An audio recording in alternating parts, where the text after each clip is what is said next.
You know that feeling, right? When you're just sitting there staring at your screen, waiting for an AI to finish writing an email or maybe summarize some massive report you gave it. And you just watch the cursor. Blink. Word. Blink. Word. Oh, yeah, absolutely. It almost feels like watching a ghost type on a typewriter, just one key at a time. And I mean, it's amazing technology, sure, but in a world of instant gratification, that little blinking cursor can feel just agonizingly slow. It's the universal loading bar of the AI age, right? We've all Yeah. been there just watching the text bleed onto the screen. But it's not just annoying, it's actually a pretty huge clue about how the engine under the hood works. Exactly. But imagine for a second, what if that cursor didn't blink?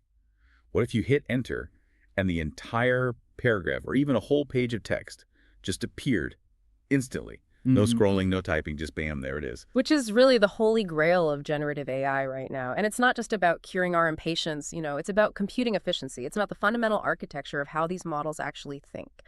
Well, today we are taking a deep dive into a research paper that claims to have cracked the code on exactly that. It's titled One-Step Language Modeling via Continuous Denoising. And let me tell you, the implications here are wild. They aren't just tweaking the engine. No, they're suggesting we've been using the wrong fuel entirely. Right. So to get into why this is such a big deal, I think we first need to look at the giants we're currently living with, right?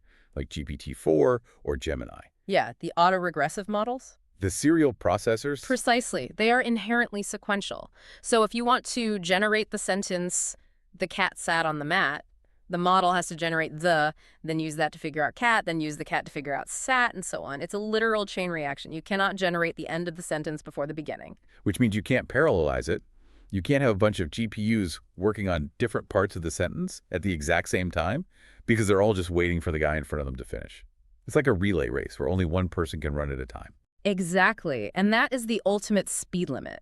We have these massive supercomputers designed for parallel processing, and we're feeding them a task that forces them to work in single file. But, for images, we use something entirely different called diffusion models. Think of things like Stable Diffusion or Midjourney. Right. They start with a canvas full of static noise and slowly refine the whole image all at once. It's parallel. So the obvious question for anyone listening is, why aren't we doing that for text? If diffusion is faster because it's parallel, why are we still watching the cursor blink? That is the billion-dollar question. I mean, Yeah. researchers have been trying to make text diffusion work for years now, but the answer lies in a trap that they just keep falling into. We call it the discrete diffusion trap. Okay, let's unpack this, because when I think of text, I think of words, and words are distinct, right? You can have apple or you can have banana, but you can't have a word that is like half apple, half banana. Correct. Text is what we call discrete data. An image is continuous. You can slightly darken a pixel or, shift a color from red to orange smoothly, but you can't slightly change the letter A into B. So the assumption has always been, well, if we want to use diffusion for text, we have to use discrete diffusion. Which involves what exactly? Just swapping words randomly. Basically, yeah. You take a sentence, and to add noise to it, you randomly mask out tokens or swap them for wrong words. Then you train the model to reverse that process, to fill in the blanks. The problem is that to make this computationally possible at all, these models have to make a massive simplifying assumption during generation. Okay. They assume that when they are filling in those blanks, each word is completely independent of the others at that specific step. Oh, and I'm guessing that's a terrible assumption. Language is literally defined by the dependence of words on each other. You can't just guess the fourth word without caring about the third word. It's a catastrophic assumption for speed. This is exactly what the paper calls the factorization error. The paper actually has a brilliant analogy for this that made it click for me immediately. It's the New York versus San Diego problem. Yes. Figure 3 in the paper, it's a perfect illustration of this. Imagine you want the model to generate a city name. And let's say the only valid options in its training data are New York and San Diego. Okay, 2 words each, highly correlated. You never see New Diego in the training data. Right. Now imagine you are starting from total noise and you want to generate the city in just 1 or 2 steps using a discrete model. Because of that independence assumption we talked about, the model looks at the first slot and says, okay, New and San are both likely. Then it looks at the second slot and says, York and Diego are both likely. But because it's treating them independently, Yeah. it rolls the dice for each slot separately. Exactly. So you might get New York or San Diego, Yeah. but you are literally just as likely to get New Diego or San Diego. New Diego. Sounds like a nice place, maybe somewhere in Southern California with slightly better pizza, but it doesn't exist. It doesn't, and that's the factorization error right there. The model produces valid individual words, but it breaks the correlation between them because it doesn't have enough steps to coordinate the tokens.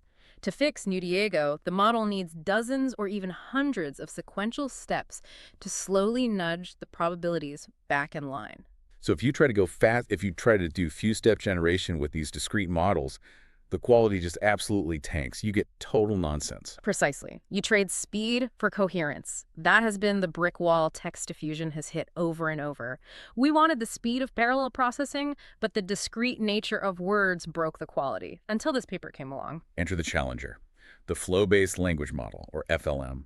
And their big idea is basically just to stop treating text like text. It sounds totally counterintuitive, doesn't it? They argue that treating text as discrete, essentially fighting to keep it as distinct words during the generation process, is actually the root of the problem.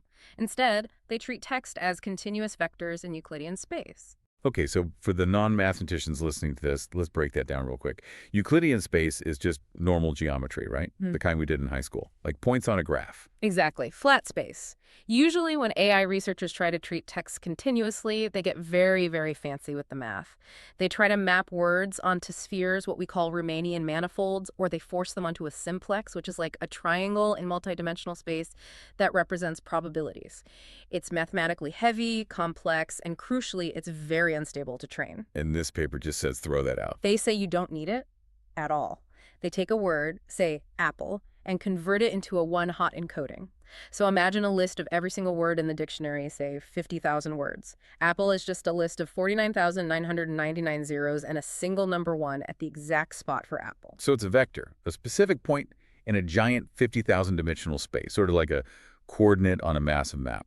Yes. And instead of hopping from word to word like a frog on lily pads, the FLM draws a smooth, straight line through that space. It adds Gaussian noise, just standard static, like you'd see on an old TV directly to that one hot vector.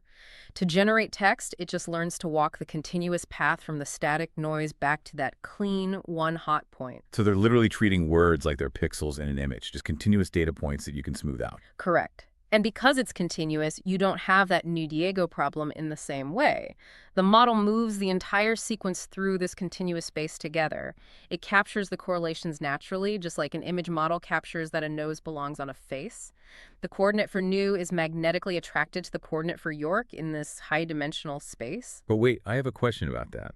If they are predicting a path through this continuous space, how do they ensure they actually land on a specific word at the end? Like, if I'm at 0.99 for apple and 0.01 for banana, it's still not a word. I can't write 99% of a word. That's where their training objective comes in. In image generation, models often predict the velocity, like the direction the noise is currently moving. But in this high-dimensional word space, predicting velocity is super unstable. It's just too chaotic.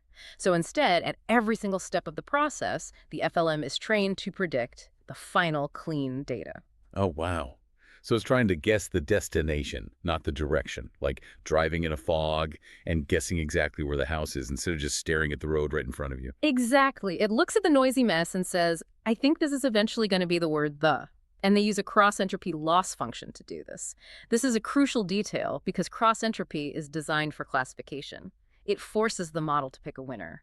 It totally respects the fact that eventually this continuous blob of math has to snap into a discrete word. So we have a model that treats text as continuous noise, moves it through standard geometry, but keeps its eye firmly on the final discrete prize. That sounds great, but we haven't talked about speed yet. Continuous models usually take many, many steps to integrate that path, right? They do. A standard continuous flow might take 100 steps to clear up the noise. And this brings us to the second major breakthrough in this paper. It's how the model perceives time. Time reparameterization. This part really blew my mind when I read it because it shows just how different AI perception is from ours. It's absolutely fascinating. In standard diffusion, you treat every second of the denoising process as equally important. From time 0 to time 1, you do the exact same amount of computational work. But the paper says that for text, that's just a massive waste of resources. Right. Look at figure 4 in the source material. It shows the decoding error rate. And what they found is that when you denoise text, nothing happens for a really long time. You're scrubbing away noise, but it still just looks like noise to us. Then suddenly, in a tiny little window near the very end of the process, the words snap into existence. It's like a Polaroid developing, but instead of a slow, gradual fade in, it's just blank, blank, blank, and then pop picture. Exactly. So if you train your model uniformly, you are spending 90% of your computing power analyzing static that hasn't resolved yet. And worse, you're rushing through the critical moment where the actual words appear. So you're severely undertraining the most important part. You're studying the blank paper instead of the picture. Correct. So to fix this, they introduce a reparameterization schedule. They essentially warp time. They stretch out that tiny window where the words appear so that the model spends equal effort on every unit of progress rather than every unit of clock time. Oh, I see. It slows down time during the aha moment so it can get all the little details right. And this stabilizes the training enormously. Without this trick, scaling this method to a vocabulary of 50,000 words would be literally impossible. The model would just get lost in the noise. It ensures the model focuses on the semantics, the actual meaning, not just the static. Okay, so now we have a stable, high-quality, continuous model. But we promised the listeners one-step generation. Instant text. How do we get from stable to instant? Because even with time warping, we're still walking down a path, step by step.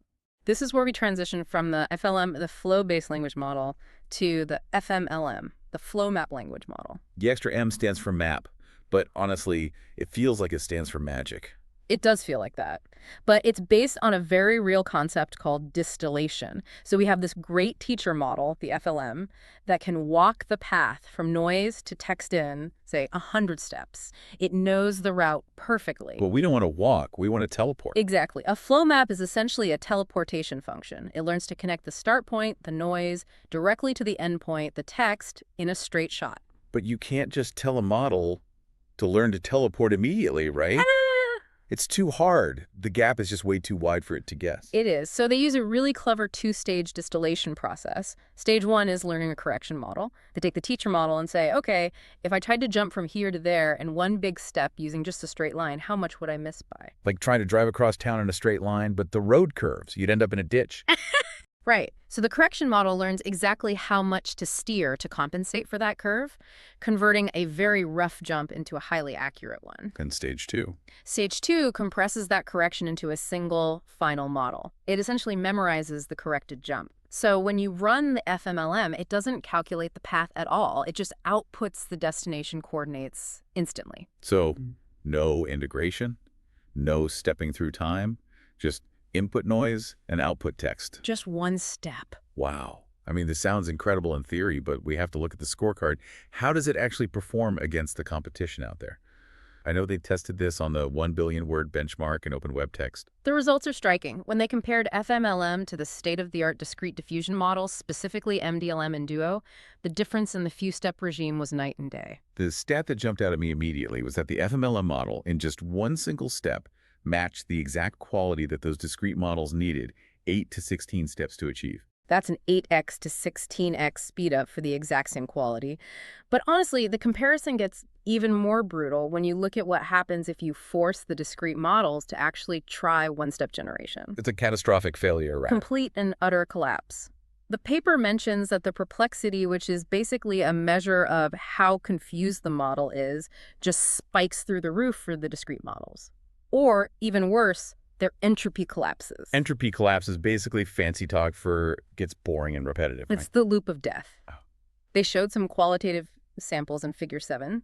The discrete baseline, when forced to generate in one step, output things like knew the and this replace that newspaper. It's just absolute gibberish, or will just repeat the exact same phrase over and over again. Like the cat, the cat, the cat. Exactly. Because of that factorization error we talked about earlier, it can't coordinate the words, so it latches onto a safe, common pattern and gets totally stuck. Yeah. It panics. Meanwhile, the FMLM one-step sample looked like, well, it looked like a real sentence. It was something like, an independent team of top scientists could be sent. It was coherent. It had real grammar. And most importantly, it preserved entropy. It was creative. It wasn't just repeating the most common words it knew. It felt like natural language. This really challenges the entire assumption that just because we speak in discrete words, our AI must process them in discrete steps. That's the big takeaway here. We assumed that the modality of the data, discrete words, dictated the modality of the model. This paper completely proved that's false. You can model discrete data better by treating it as a continuous fluid, just as long as you snap it back to reality at the very last moment. It's like we've been trying to build a robot that walks by, programming every single joint angle for every single millisecond, and this paper just came along and said, hey, just put it on wheels and roll it. Or perhaps more accurately, we've been trying to simulate water by calculating every individual molecule, and this paper says just model the wave. By focusing on the continuous flow rather than the discrete particles, you just get a vastly more natural result. So let's zoom out a bit for a second. What does this mean for the listener? Why should they care about flow maps and Euclidean denoising on a practical level? It paves the way for what I'd call true real-time text generation. And I don't mean fast streaming like we have now. I mean instant. Imagine playing a video game where the dialogue is generated dynamically based on your actions, but there is absolute zero latency. Or a voice assistant that answers you as fast as a real human without that awkward thinking pause. Right, no more blinking cursor. No more blinking cursor. And it also challenges the total dominance of autoregressive models. Right now, GPT-4 is king. But autoregressive models are fundamentally slow because they are serial. If FMLM can scale up, and this paper strongly suggests that it can, we might see a legitimate competitor that is fundamentally faster because it is completely parallel. That is a massive shift in the landscape. We're not just optimizing the old system anymore, we're changing the entire engine block. And we're doing it with simpler math. Remember, they ditched the complex Riemannian manifolds for standard Euclidean space, and simplicity almost always wins in engineering because it's so much easier to scale. Okay, so we've covered the bottleneck of factorization, the breakthrough of treating text as continuous vectors, the absolute importance of warping time to catch that pop where words appear, and the distillation process that gets us all the way to warp speed. It really is a complete overhaul of how we think about generating text. It leaves me with a lot to think about regarding how we structure these models moving forward. You know, it actually raises a pretty profound philosophical question for me, too. We usually think of language as a chain of rigid symbols. Words are basically bricks we stack one by one. But this model suggests the best way to generate language is to actually treat it as a continuous flow, a smooth trajectory through space. So, does that imply that the underlying thought or the meaning behind our language is actually continuous? Maybe our thoughts are the fluid, and the words are just the noisy, discrete projections we force onto the page because we lack a better way to telepathically share that flow. Oh, wow. So we are just continuous beings trying to communicate in discrete chunks. And maybe our AI is finally catching up to how we actually think rather than just how we write. That is absolutely something to chew on while you're waiting for your next email to load. Thank you so much for joining us on this deep dive into the future of language modeling. Oh, it was a pleasure to be here. And to our listener, thanks for tuning in. We'll catch you on the next deep dive.